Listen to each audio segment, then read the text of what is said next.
Well, I've just been starting to prepare the dinner, but I should carry on after I've done this.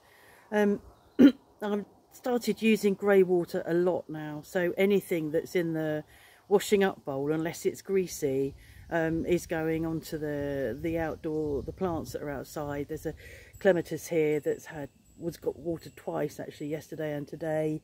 I've got 2 plants here in pots that I'm watering, and there's pots across where we sit that I'm watering, and there's some pots out the back, and I'm just using grey water. Mark has been he's trimmed yesterday, he's mowed this morning, and he said there was just so much dust flying up. He said there were just dust clouds around him as he was mowing. It's so dry, and there's no significant rain on the forecast, so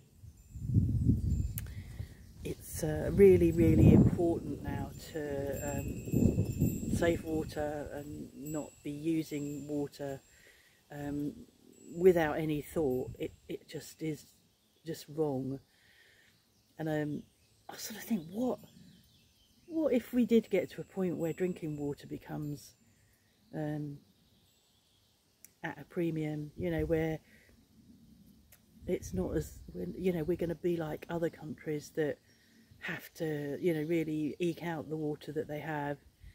What will we do? How will we adapt? I hope it doesn't come to that, but it could do. And it's sort of, I don't know, I was thinking earlier that I was watching the news and talking about loads of news in the UK about how, you know, inflation is just hitting really, really poor families, and how the global food crisis is, how, you know, the war in Ukraine, and also the other things that are making food items less available. And apparently Putin has control of the 60% of the grain that comes out to Europe and to Britain, I suppose. It's like Ukraine is known as the food basket of Europe, and he has control of 60% of the grain, or was it 80%, and the oil, which we know about. And he's holding the cards, isn't he? Holding the cards. What are we going to do? And I thought, what would we do? What would we do without grain? Bread, pasta, bread and pasta, cake, but that's like bread, but sweeter. How will we adapt to that? And the thing I was talking about yesterday was the Hugh Finlay thing. I actually went and looked, and he was talking about that in Brazil they're using a lot of pesticides on their soy to increase their crop, and the soy goes into animal feed, which is, I think, then in turn goes to the UK and or wherever, and is used to feed animals, and he's wanting that to stop, and rightly so. But we really do need to start thinking about what we're going to eat instead. You know, what will, if suddenly we're unable, or if more consistently we're unable to buy oil, and because I think flour and pasta and things like that are in short supply, but I don't buy it, rarely buy it, so I haven't really looked. I'm not really noticing it missing from the shelves, because we're mostly fast 800, so we're mostly low carb, so it's mostly what we have. The carbs we have are low carb things, you know, like green vegetables, and so we're not really eating pasta and bread and cake and things like that. So I'm not sure what the shelves look like, because I don't go and look. I was thinking, well, what could we have instead? What could we, you know, we're going to need to learn perhaps new cooking habits. We're going to need to learn to cook.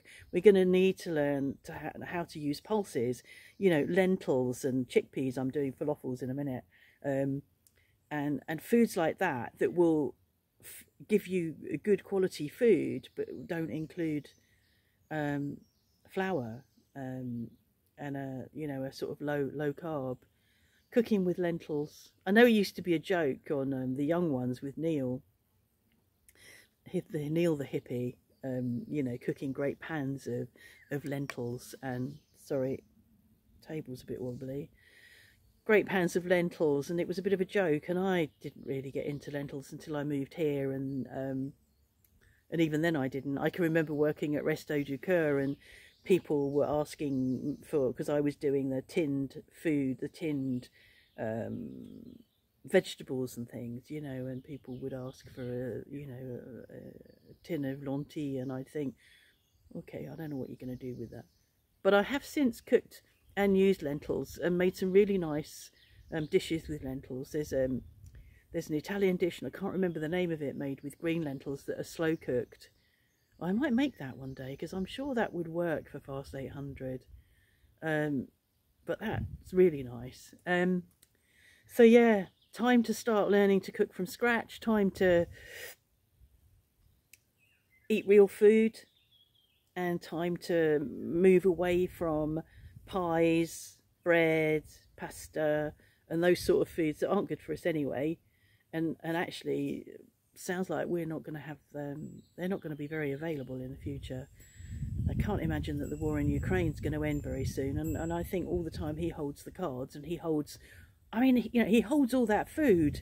He has control over the food of, I think it must be the breadbasket of Europe. I don't think it's the breadbasket of the world, but he's controlling that.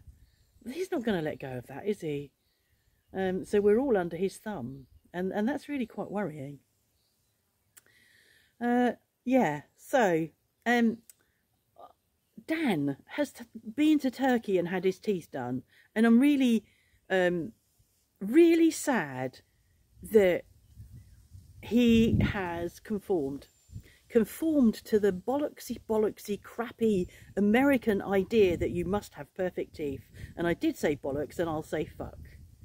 I'm really angry about that, because it's like, it's another form of body shaming. You know, that people talk about his teeth, and oh my god, his teeth, and la la la, and there he's gone and given in to the judgment of others, aspiring to be what people want him to be, and it's like nobody is perfect, and perfect teeth don't make you perfect.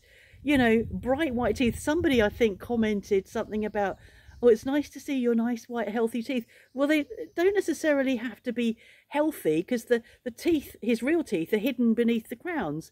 Might not be healthy, they just look it. It's super fucking official.